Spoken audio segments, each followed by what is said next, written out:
आदरणीय प्रधानाचार्य महोदय, शिक्षकगण और मेरे प्रिय सहपाठीगण, आप सभी को मेरा नमस्कार एवं सुप्रभात।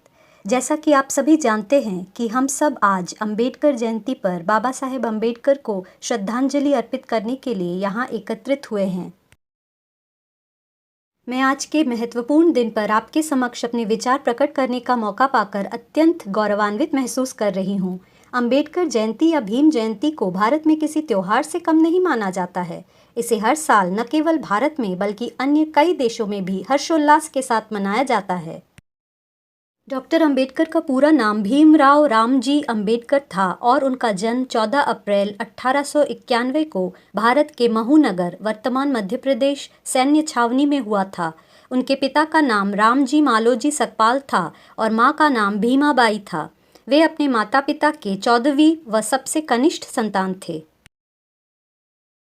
उनका परिवार कबीर पंथ को मानने वाला मराठी मूल का था और वो वर्तमान महाराष्ट्र के रत्नागिरी जिले में आंबडवे गांव के निवासी थे। वे हिंदू महार जाति से थे जिन्हें तब अछूत माना जाता था और इसलिए उन्हें सामाजिक और आर्थिक रूप से गहरा भेदभाव सहन करना पड़ता था। उनके पूर्वज ब्रिटिश ईस्ट इंडिया कंपनी की सेना में कार्यरत थे और उनके पिता रामजी सकपाल भी महू छावनी में सेवारत थे। 15 वर्ष की उम्र में उनका विवाह रमाबाई से करा दी गई थी। उनकी शुरुआती शिक्षा सतारा के शासकीय हाई स्कूल से हुई, जहां उन्होंने 7 नवंबर सन 1900 को अंग्रेजी की पहली कक्षा में प्रवेश लिया। इस दिन अर्थात 7 नवंबर को पूरे महाराष्ट्र में विद्यार्थी दिवस के रूप में मनाया जाता है।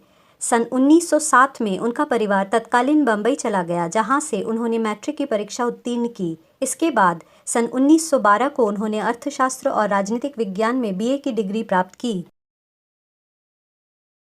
सन 1913 में वे अमेरिका चले गए और कोलंबिया विश्वविद्यालय से एमए की डिग्री प्राप्त की। सन 1916 में वे लंदन गए और लंदन स्कूल ऑफ इकोनॉमिक्स से अर्थशास्त्र में डॉक्टरेट किया।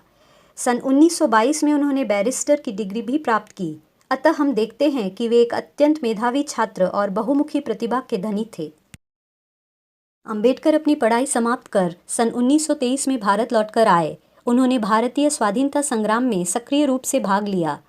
पाकिस्तान की मांग कर रहे मुस्लिम लीग के लाहौर रिजोल्यूशन सन 1940 के बाद उन्होंने मुसलमानों के लिए एक अलग देश पाकिस्तान की मांग की कड़ी आलोचना की थी। उन्होंने सामाजिक कार्य करने के साथ साथ लोगों को शिक्षा का महत्व भी समझाया। उन्होंने लोगों को अपने अधिकारों के लिए लड़ने और जाति व्यवस्था को समाप्त करने के लिए प्रेरित किया। उन्होंने जाति के विनाश पर एक पुस्तक लिखी जिसमें उन्होंने जाति, वर्ग और लिंग के आधार पर भेदभाव के गंभीर प्रभावों को उजागर किया।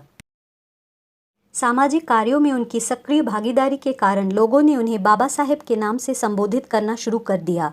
उन्होंने भारत के संविधान को तैयार करने में महत्वपूर्ण भूमिका निभाई, इसीलिए उन्हें भारतीय संविधान का रचयिता या जनक भी कहा जाता है। उन्होंने श्रमिकों, किसानों और महिलाओं के समर्थन में भी आवाज उठाया था। वे अपनी योग्यता के कारण स्वतंत्र भारत के प्रथम विधि एवं न्याय मंत्री बने। हिंदू धर्म में व्याप्त कुरीतियों और छुआछूत की प्रथा से तंग आकर सन 1956 में उन्होंने बौद्ध धर्म अपना लिया था। सन 1990 में उन्हें भारत के सर्वोच्च नागरिक सम्मान भारत रत्न से मरणोपरांत सम्मानित किया गया था। आज के दिन इस युग पुरुष की याद में विभिन्न सरकारी, गैर सरकारी तथा दलित संगठनों द्वारा रैली और अनेक प्रकार के सांस्कृतिक कार्यक्रमों का आयोजन किया जाता है। 14 अप्रैल बाबा साहेब के जन्मदिन को समानता दिवस या इक्वालिटी डे और ज्ञान दिवस के रूप में भी मनाया जाता है, क्योंकि जीवन भर उन्होंने समानता और ज्ञान के प्रसार के लिए काम किया। भीम जयंती को एक सार्वजनिक अवकाश के तौर पर मनाया जाता है। इस दिन उनके अनुयायियों द्वारा नागपुर में दीक्षा भूमि तथा मुंबई में चैत्य भूमि से जुलूस निकाला जाता है। भारत के राष्ट्रपति, प्रधानमंत्री के साथ प्रमुख राजनीतिक दलों द्वारा उन्हें श्रद्धांजलि अर्पित की जाती है। तो आइए हम सब मिलकर इस विशेष दिन को पूर्ण समर्पण भाव से मनाएं। उन्होंने अपने समर्थकों को शिक्षित बनो, संगठित हो, संघर्ष करो का संदेश दिया था। उनके प्रति सच्ची श्रद्धांजलि तभी होगी जब हम उनके द्वारा बताए गए मार्ग को अपनाएंगे एवं सिद्धांतों का पालन करेंगे। आज हम सब ये प्रण ले कि उनके द्वारा दिखे गए जाति, धर्म, लिंग भेद मुक्त भारत की परिकल्पना को साकार करने में निरंतर प्रयासरत रहेंगे। अब मैं आप सभी को धन्यवाद एवं अंबेडकर जयंती की हार्दिक शुभकामनाएं देते हुए अपने वक्तव्य को यहीं समाप्त करना चाहूँगी।